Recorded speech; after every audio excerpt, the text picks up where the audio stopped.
Welcome back to Sleepbound. Tonight, we step into the grand halls of Downton Abbey, where the lives of both the aristocracy and their servants are about to be shaken by a single telegram. As dawn rises over the English countryside, John Bates embarks on a journey back to a life he thought he'd left behind, while the quiet village post office receives news that will change everything. Settle in, close your eyes, and let the world of 1912 unfold around you. Chapter 1. The Telegram.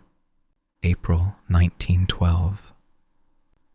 Dawn broke over the northern English countryside, pale light spilling across the rolling hills as a steam train cut through the morning mist.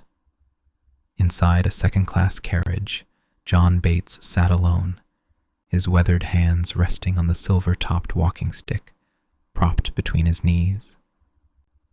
The countryside blurred past the window, a patchwork of green fields and stone walls that spoke of centuries of cultivation.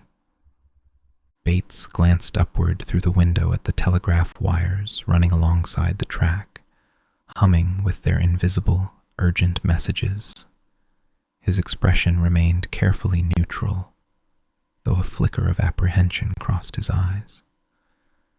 After years adrift, he was heading toward an uncertain future, back into a world he thought he'd left behind forever. The gentle rocking of the carriage made his damaged leg ache, a persistent reminder of all he'd lost. Still, as the train pushed northward, a cautious hope stirred within him. Lord Grantham had remembered him, had offered him this chance.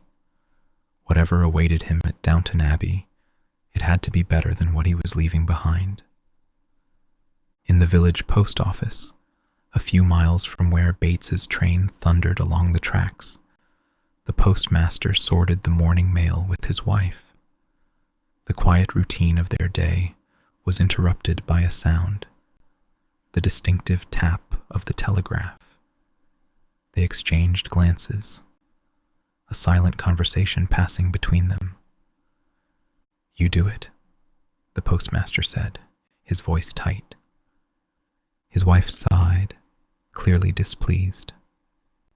With practiced movements born of years of routine, she settled into her chair in the corner and pulled the heavy set of headphones over her ears. Her fingers hovered over the notepad, ready to transcribe whatever message came through. As the telegram began to arrive, her eyes widened. The pencil moved quickly across the form, and when she was done, she removed the headphones with trembling hands.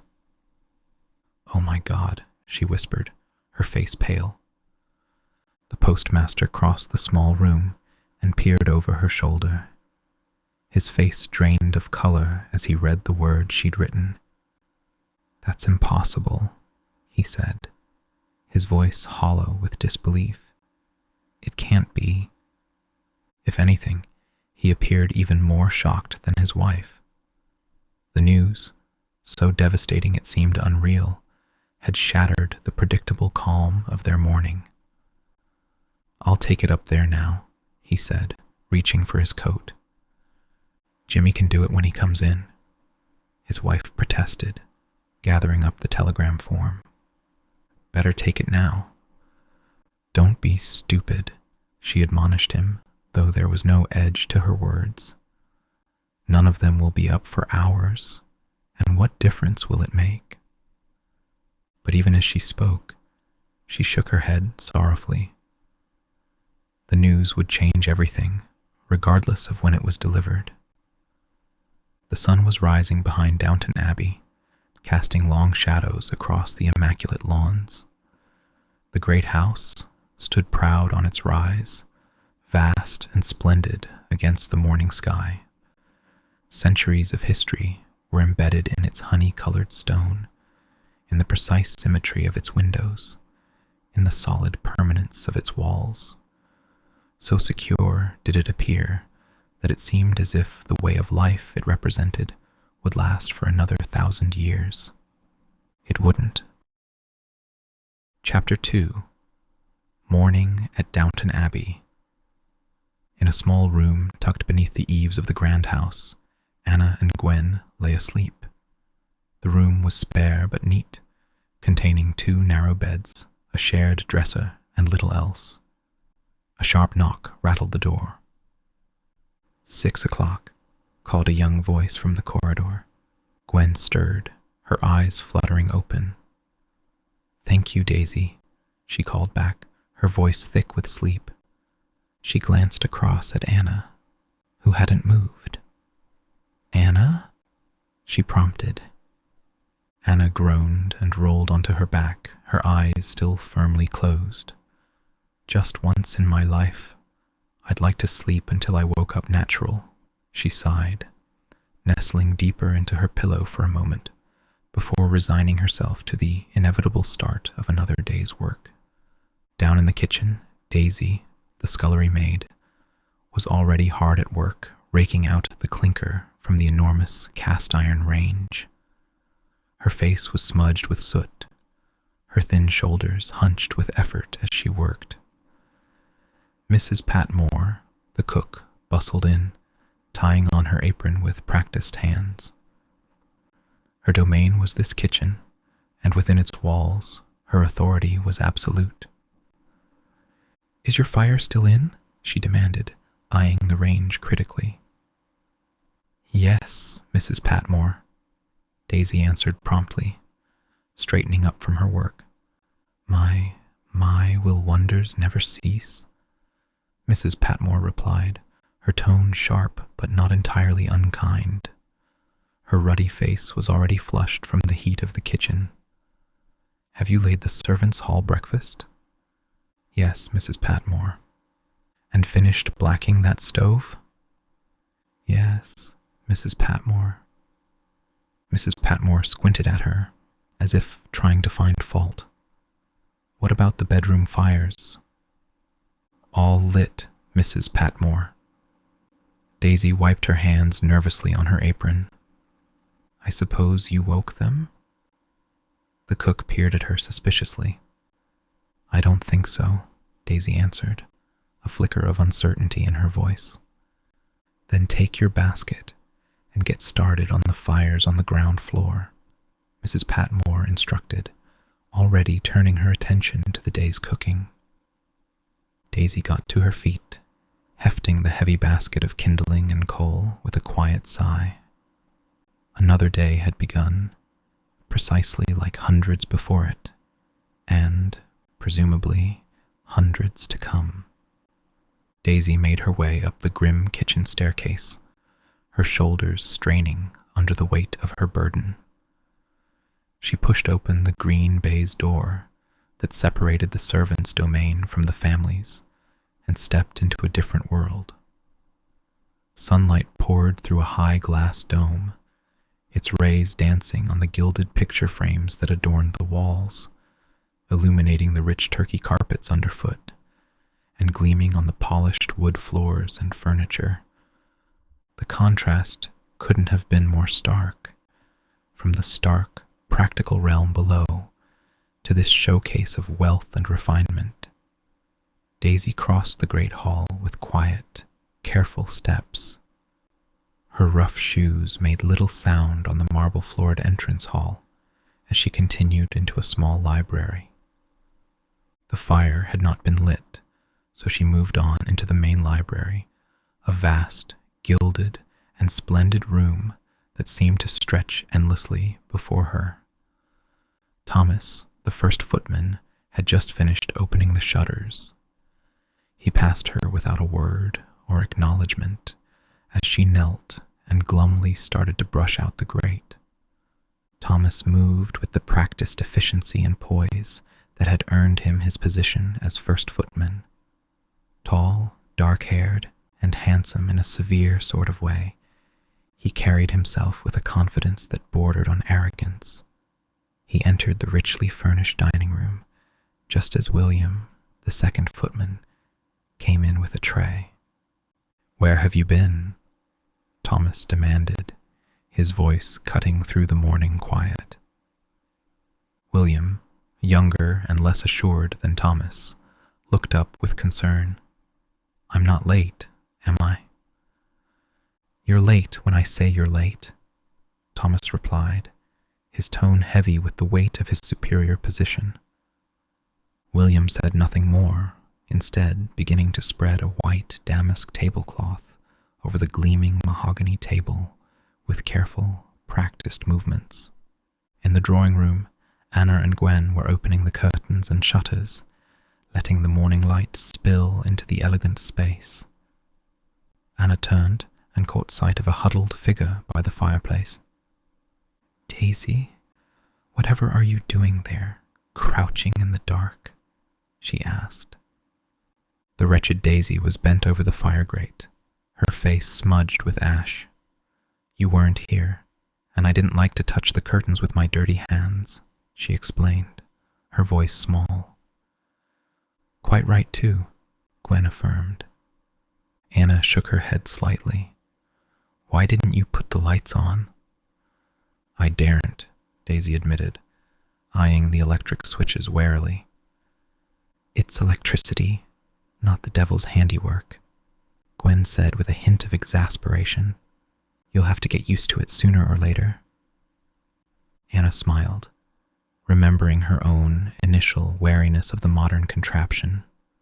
At Skelton Park, they've even got it in the kitchens. Daisy looked genuinely bewildered. What for? The two housemaids, so crisp and clean in their outfits, continued to plump cushions and dust the ornaments, making the kitchen maid, still hard at work in the ashes, feel very small indeed. The august figure of Mrs. Hughes, the housekeeper, walked down a passage in her black dress, the keys at her belt jingling softly with each step. Her bearing was one of quiet authority, her expression composed and watchful. She paused by an open door and went in to find William finishing the breakfast table, while Thomas set out the dish holders on the sideboard and fitted their oil lamps. "It's musty in here," she observed. "Open a window." Thomas stared at her, clearly reluctant to comply. "It's all right, Thomas," Mrs. Hughes said with the patience of one used to managing delicate egos. "I'm not countermanding Mr. Carson's orders. I suppose I can ask for a window to be opened without your calling the police." Thomas wasn't convinced, but he moved to open the window nonetheless, his movements betraying his reluctance. "William," Mrs. Hughes continued, "go and tell Mr. Carson that breakfast is ready." In his pantry, Carson, the butler, sat in his magnificence. Even this early in the morning, his dignified bearing was undiminished despite the apron he wore for his early duties. The silver safe stood open nearby, and 3 candlesticks sat on his table. William knocked at the door. "Breakfast is ready, Mr. Carson," he announced. Carson looked up from his work. "Ah, William, any papers yet?" "They're late," William replied. A shadow of disapproval crossed Carson's face. The disruption of routine was never welcome. "They certainly are. Get the board out, so you can do them as soon as they're here." William opened a cupboard and took out a blackened ironing board, which he set up near the hearth where an iron was heating on the grate. Carson gestured to one of the candlesticks. "Do you know what's happened to the 4th of the Lamoury candlesticks?" "His lordship took one up with him," William explained. "He went straight from the dining room to bed." "Did he, indeed?" Carson's eyebrows rose slightly. "I'm trusting you to fetch it back when he's out of his rooms. Why didn't Thomas tell me last night?" William hesitated. He thought it didn't matter. "Everything matters, William," Carson said firmly, his voice rich with conviction. "Remember that, or you'll never make first footman. Never mind butler. Everything matters." "Yes, Mr. Carson," William replied, properly chastened. In the drawing room, the maids were finishing their work when Mrs. Hughes looked in. "Is the morning room tidy?" she inquired. "Yes, Mrs. Hughes," Anna confirmed. "Good. I want the dining room given a proper going over today. You can do it after they've had their breakfast." Her gaze fell on Daisy, still bent over the grate. "Heavens, girl, you're building a fire, not inventing it. How many have you done?" "This is my last till they come downstairs," Daisy answered, her thin face anxious. "Very well. Now get back to the kitchens before anyone sees you," Mrs. Hughes instructed. Daisy gathered up her things and scuttled out, eager to escape notice and potential reprimand. Outside, the newspaper boy was cycling down the drive towards the house, his satchel slung over his shoulder. As he approached the kitchen entrance, his eyes fixed on the imposing facade, unaware that above, a lovely young face was looking out at the morning.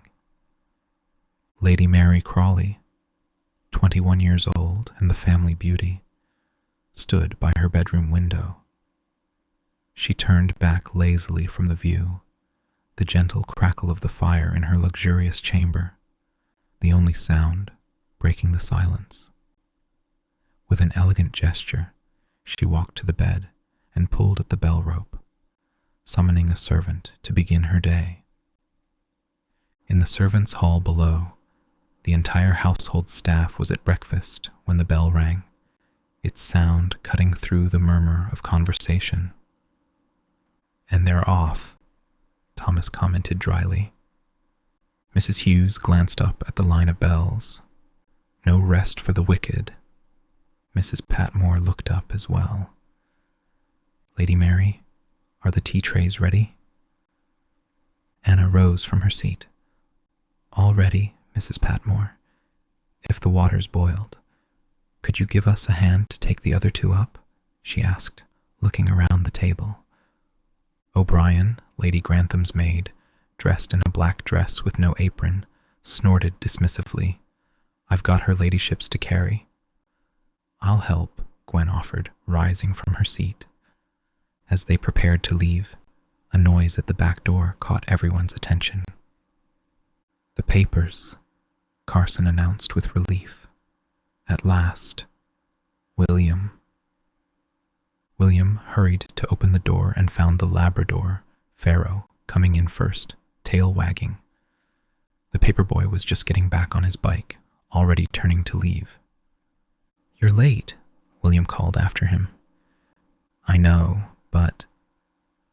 The boy hesitated, something troubling in his expression. "But what?" "You'll see," the boy replied cryptically before pedaling away. William, puzzled by the strange response, returned to the house with the papers. In Carson's pantry, a newspaper was laid out on the filthy board. An iron came down on it with a soft hiss. William worked diligently at this task, pressing the hot iron across the pages to dry the ink. Carson looked in, his tall frame filling the doorway. "Do the Times first," he instructed. "He only reads that at breakfast, and the sketch for her ladyship. You can manage the others later, if need be." As Carson walked away, William turned the page and froze, stunned by what he saw. Back in the servants' hall, Carson returned to his place at the table. The morning routine continued around him, with Daisy's curiosity getting the better of her. "Why are their papers ironed?" she asked, her eyes wide with genuine wonder. Mrs. Patmore rolled her eyes. "What's it to you?" "To dry the ink, silly," O'Brien cut in, her tone sharp with condescension. "We wouldn't want his lordship to have hands as black as yours." She rose from her seat as another bell rang on the board above their heads, followed quickly by several more in rapid succession. The day was gaining momentum. "Mr. Carson," William called, his voice strangely urgent. He stood in the doorway, holding the newspaper in hands that weren't quite steady. "I think you ought to see this." The kitchen was now bustling with activity. Mrs. Patmore moved purposefully between counters, placing eggs and bacon into chafing dishes, while Mrs. Hughes looked on with concern. "I can't make myself believe it," Mrs. Hughes said quietly. "Me neither," Mrs. Patmore agreed, her usual brisk manner subdued. Thomas appeared in the doorway, his expression uncharacteristically serious. "His lordship's dressed." The simple statement sent a ripple of tension through the kitchen. This deviation from normal routine could only mean something significant had occurred. "William," Mrs. Patmore called sharply, "please stop talking and take this tray. And mind the burners are still lit." "Yes, Mrs. Patmore," William replied, picking up the laden tray. Thomas caught him before he could leave. "Is it really true?" "Afraid so," William confirmed quietly. Thomas shared this confirmation with Mrs. Patmore, who shook her head sadly. "Nothing in life is sure," she murmured, her usual bluster momentarily set aside. In the dining room, Carson checked his watch as William hurried in. On the sideboard, the burners beneath the dish holders had been lit. William placed the silver dishes on them with care. "You're cutting it fine," Carson admonished. "Yes, Mr. Carson," William acknowledged. The butler and footman exchanged a look as Carson straightened the newspaper by the place at the head of the table. Both men knew that whatever news that paper contained would soon change the rhythm of life at Downton. Upstairs, a door opened, and Robert Crawley, Earl of Grantham, emerged from his dressing room. Pharaoh bounded over with a growl of delight to greet his master, falling into step beside him. Robert was handsome and intelligent, with the bearing of a man comfortable with his position in life, though his expression suggested his mind was troubled by concerns most would never have to contemplate. He walked along the gallery and down the massive staircase into the great hall. Now, in the full light of morning, the space revealed its grandeur. This could only be the palace of an English nobleman, the physical manifestation of centuries of power and privilege. Robert hesitated at the bottom of the stairs, a shadow of concern crossing his features, before continuing to the dining room. Carson stood alone by the sideboard, his posture impeccable, his expression carefully neutral despite the weight of the news he now carried. "Good morning, Carson," Robert said. "Good morning, my lord," the butler replied, his deep voice carefully modulated. Robert met the butler's eyes directly. "Is it true, what they're saying?" "I believe so, my lord," Carson confirmed with quiet gravity. A heavy silence settled between them as Robert took up a plate.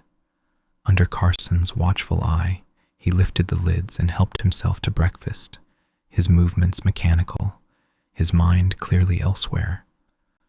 "I'm afraid we'll know some people on it," Robert said at last. "Lady Roth's, for one. We only saw her a few weeks ago.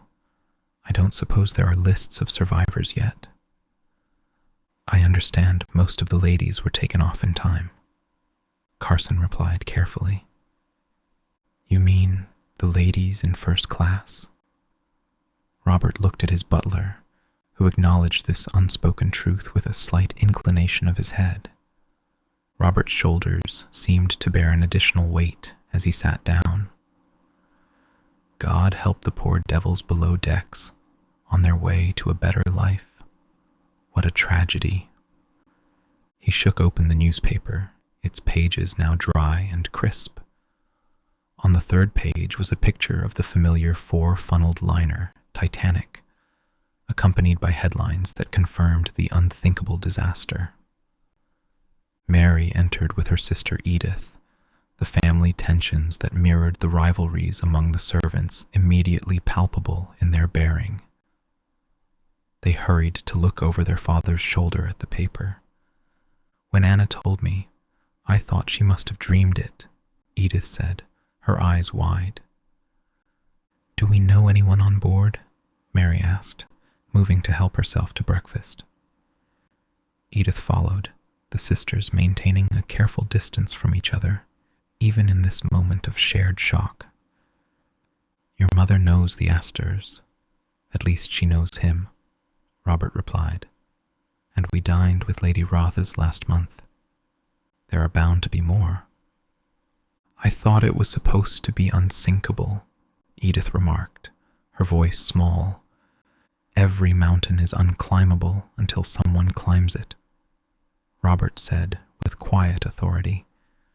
So every ship is unsinkable until it sinks.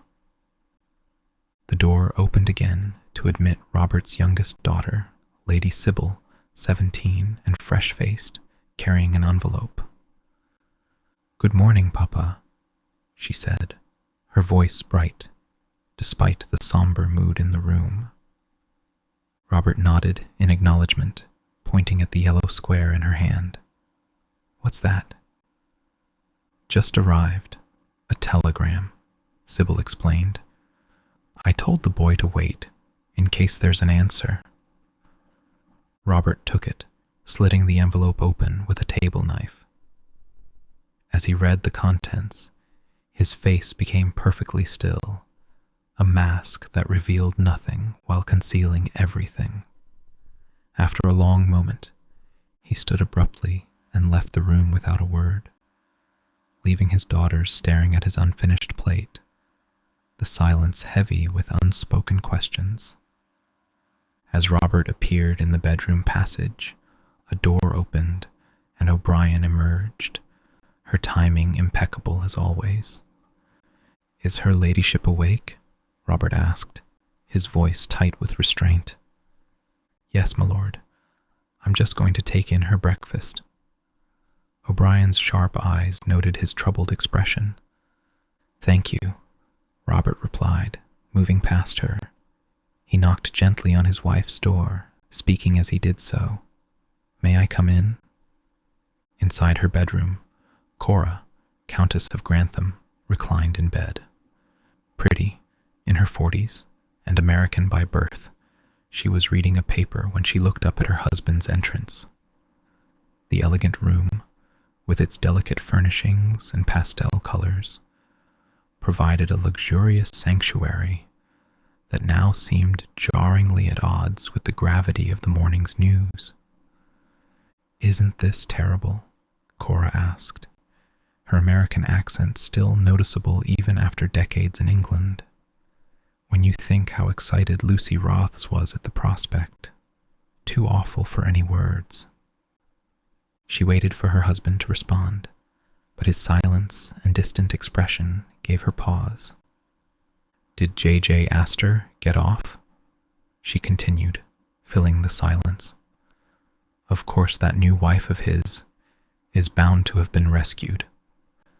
Still, Robert would not join in. His silence was unlike him, and Cora's words trailed off as she studied his face more carefully. I've had a telegram from George Murray, he finally said, his voice carefully controlled. One of his partners is in New York. Apparently, James and Patrick were on board. The words landed like physical blows. Cora put down her paper, her face draining of color. What? They can't have been.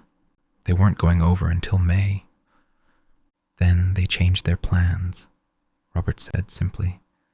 They're definitely on the passenger list. Cora was aghast, her mind struggling to process this new, terrible information. With a knock, O'Brien entered carrying a tray.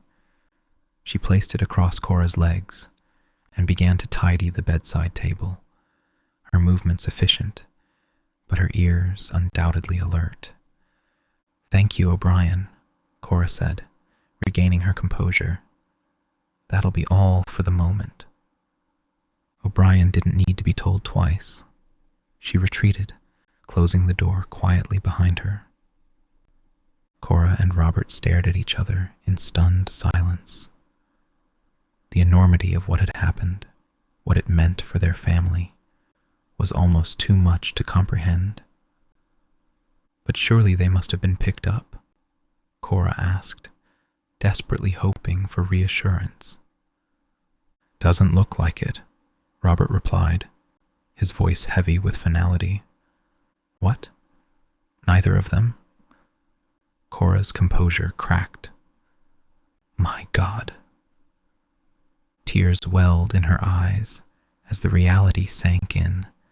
Then, through her grief, a practical thought emerged. "You must tell Mary," she said, wiping away tears. "She can't hear it from anyone else." Robert's face showed that he understood his duty, however painful it might be. The mantle of responsibility he wore as Earl of Grantham had never felt heavier than in this moment. In Mary's bedroom, Anna and Gwen were on either side of the bed, finishing off the counterpane with practiced hands. O'Brien appeared in the doorway, unable to contain the news she carried. Neither of them were picked up. "That's what he said," she announced, a hint of excitement beneath her somber tone. "Mr. Crawley and Mr. Patrick?" Anna asked, her hands stilling on the bedding. "That's what he said," O'Brien confirmed. "Her ladyship was the color of this cloth." She gestured to the white bedspread. "Well, it's a terrible shame if it's true," Gwen said quietly. O'Brien's eyes narrowed slightly. "It's worse than a shame. It's a complication." The lady's maid departed, leaving Anna and Gwen to exchange puzzled glances as they gathered up some linen, a candlestick, and a water carafe to take downstairs. As they descended the back staircase into the hall, Gwen voiced the question on both their minds. "What do you mean?" "What do you think?" O'Brien replied condescendingly. Mr. Crawley was his lordship's cousin and heir to the title. "I thought Lady Mary was the heir," Gwen said, confusion evident in her voice. "She's a girl, stupid. Girls can't inherit," O'Brien explained with exaggerated patience. "But now Mr. Crawley's dead, and Mr. Patrick was his only son. So, what happens next?" Anna shook her head, unwilling to speculate. "It's a dreadful thing." Chapter 3. The New Valet. "Hello?" A male voice interrupted their conversation. The man from the train, John Bates, stood below them. He carried a suitcase and leaned on a walking stick, his stance revealing his disability. "I've been waiting at the back door," he explained. "I knocked, but no one came." "So you pushed in," O'Brien said, her tone hostile. "I'm John Bates, the new valet." His voice was steady, undaunted by her unfriendly reception. O'Brien's eyes widened as she took in his cane and noticeable limp. "The new valet?" "That's right. You're early." "Came on the milk train," Bates explained. "Thought I could use the day to get to know the place. And start tonight." Anna stepped forward, her manner welcoming. "I'm Anna, the head housemaid. And I'm Miss O'Brien, her ladyship's maid," O'Brien added, making no move to offer her hand when Bates extended his. Anna shook his hand, noting the strength in his grip, the weathered skin speaking of a life that had known hardship. "How do you do?" Bates asked politely. "You'd better come along with us," O'Brien said, already turning away. Bates exchanged a brief look with Anna as he followed, her small smile offering a counterpoint to O'Brien's cold reception. In the kitchen, Mrs. Hughes was questioning Bates, with O'Brien, Mrs. Patmore, and others looking on with undisguised curiosity and skepticism. "But how can you manage?" Mrs. Hughes asked, her concern genuine. "Don't worry about that. I can manage," Bates replied directly, an edge of challenge in his voice. Mrs. Patmore frowned, "Because we've all got our own work to do." "I can manage," Bates repeated firmly. "All right, Mrs. Hughes, I'll take over. Thank you," Carson said, entering the kitchen. "Good morning, Mr. Bates, and welcome." Only then did the butler notice Bates's stick as the others stepped back. Carson's momentary surprise was quickly masked by professional composure. "I hope your journey was satisfactory," he inquired. "It was fine, thank you," Bates replied. "I am the butler at Downton. My name is Carson." "How do you do, Mr. Carson?" Carson gestured to the tall footman standing nearby. "And this is Thomas, first footman. He's been looking after his lordship since Mr. Watson left. It'll be a relief to get back to normal. Won't it, Thomas?" Thomas's expression suggested he didn't share the butler's enthusiasm for returning to his regular duties.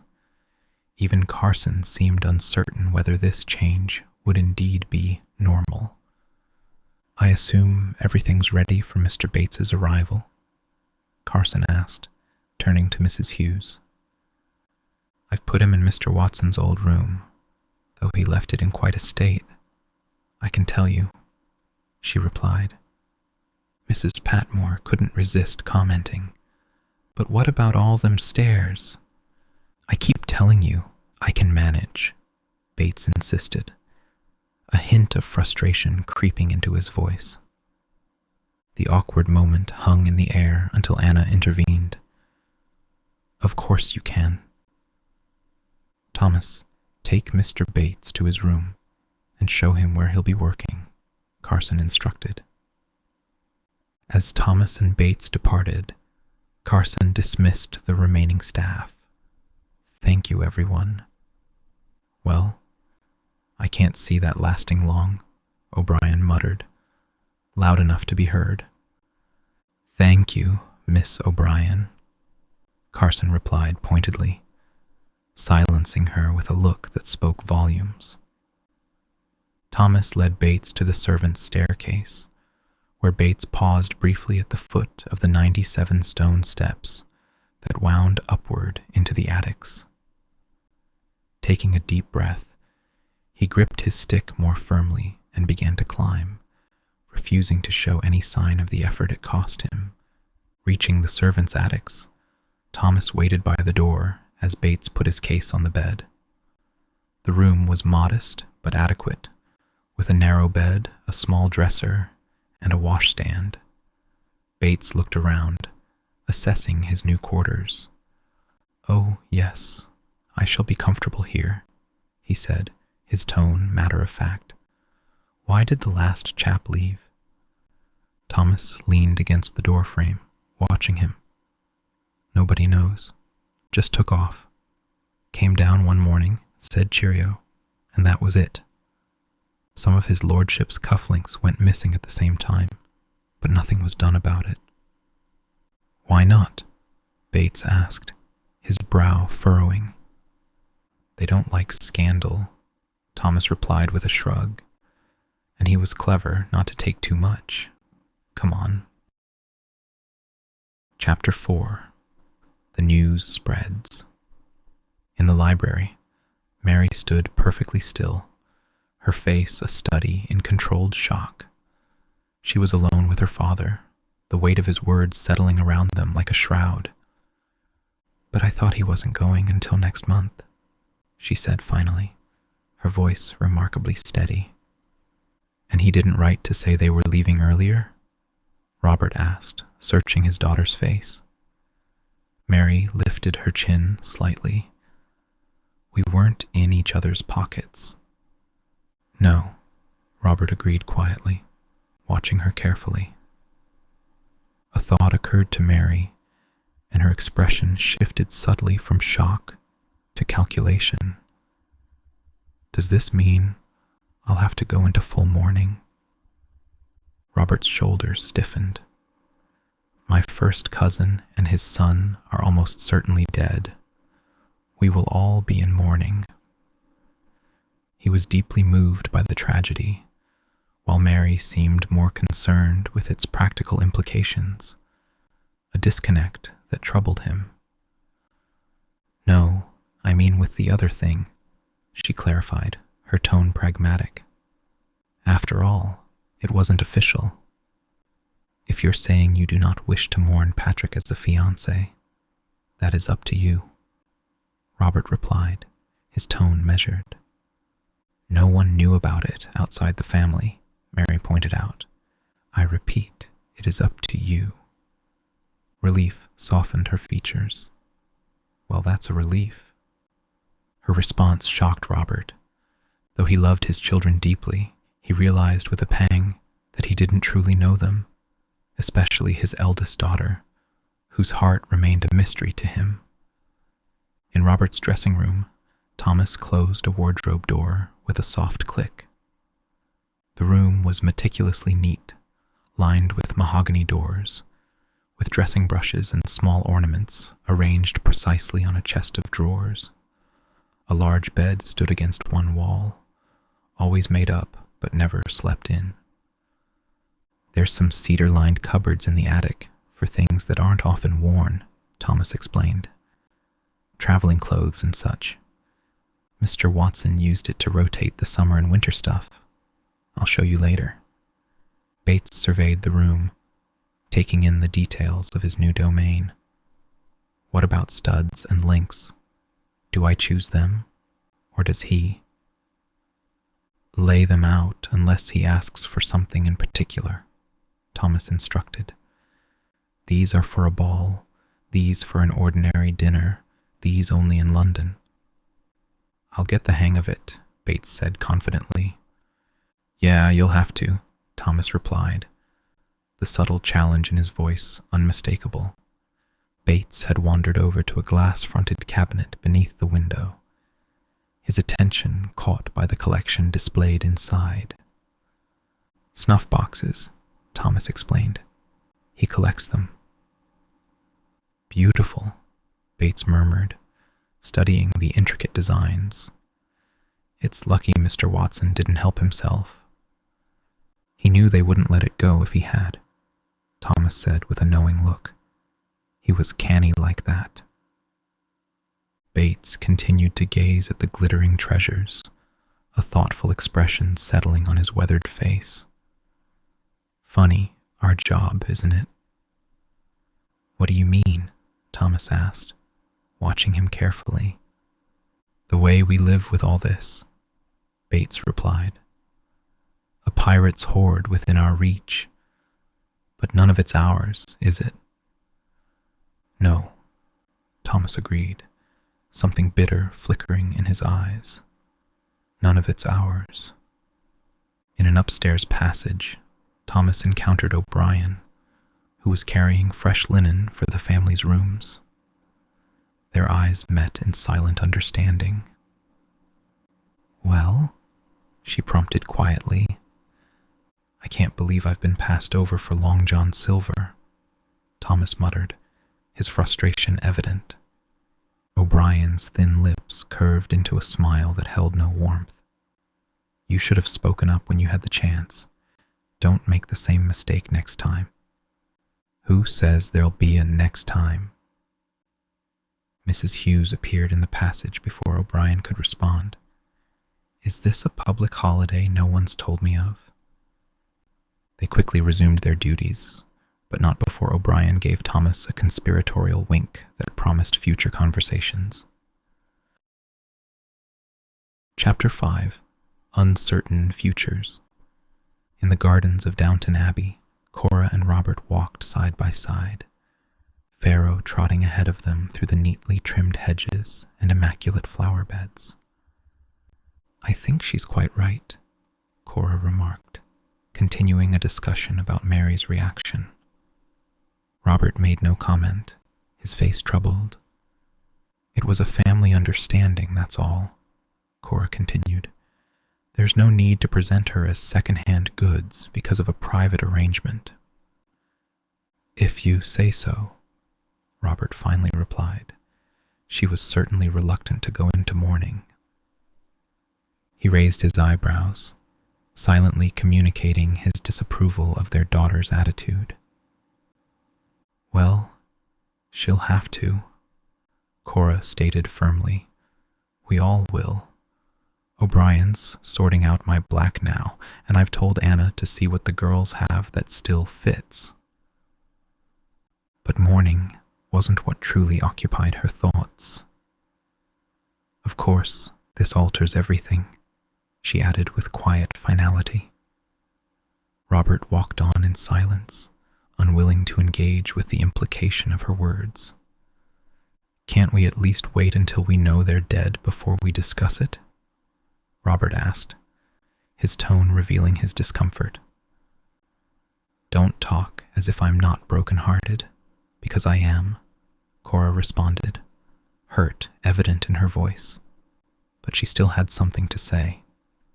"Of course, I've never understood why this estate has to go to whomever inherits your title." "My dear, I don't make the law," Robert interrupted. "But even if I did, why on earth was my money made part of it?" Her frustration broke through decades of careful restraint. "I cannot go over this again," Robert sighed. "My father was anxious to secure Downton's future and—" "Your father was anxious to secure my cash," Cora retorted, years of resentment bubbling to the surface. "He didn't wait a month before he made me sign it over." "If we'd had a son, you'd never have noticed," Robert pointed out. "Don't be unkind." "I'm not. I'm just stating a—" "It was bad enough that Patrick would get everything," Cora continued, "but at least he was going to marry Mary."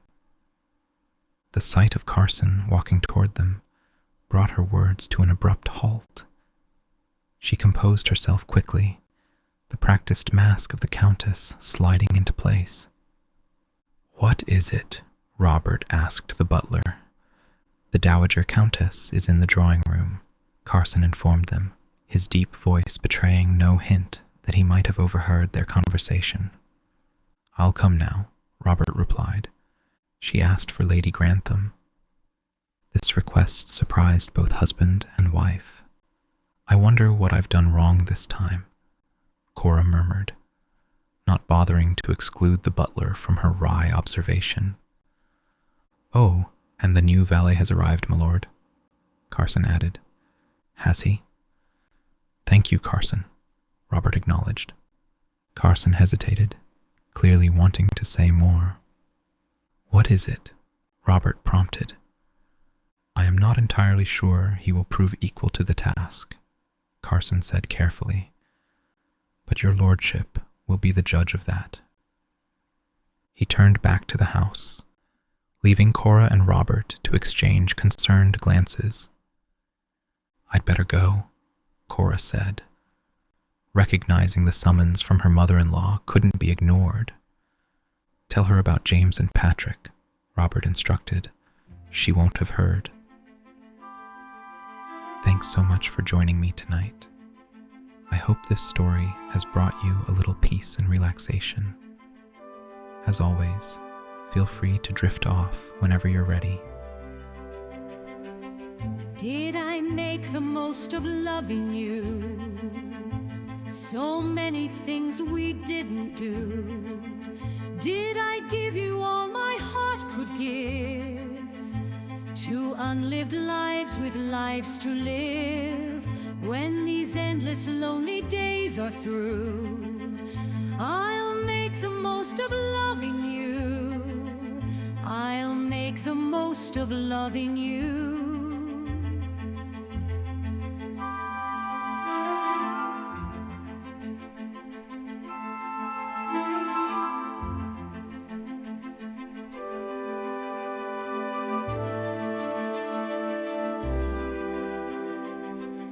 Did we make the most of all we had?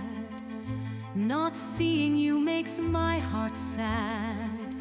Did we make the most of summer days? We still have time to change our ways. When these endless lonely days are through, I'll make the most of loving you. I'll make the most of loving you. I'll make the most of loving you. I'll make the most of loving you.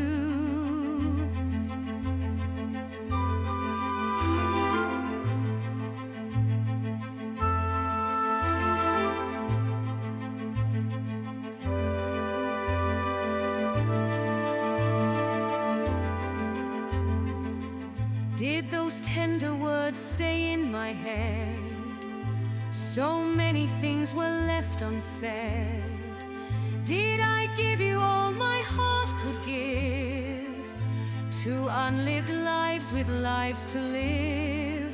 When these endless lonely days are through, I'll make the most of loving you. I'll make the most of loving you. I'll make the most of loving you. I'll make the most of loving you.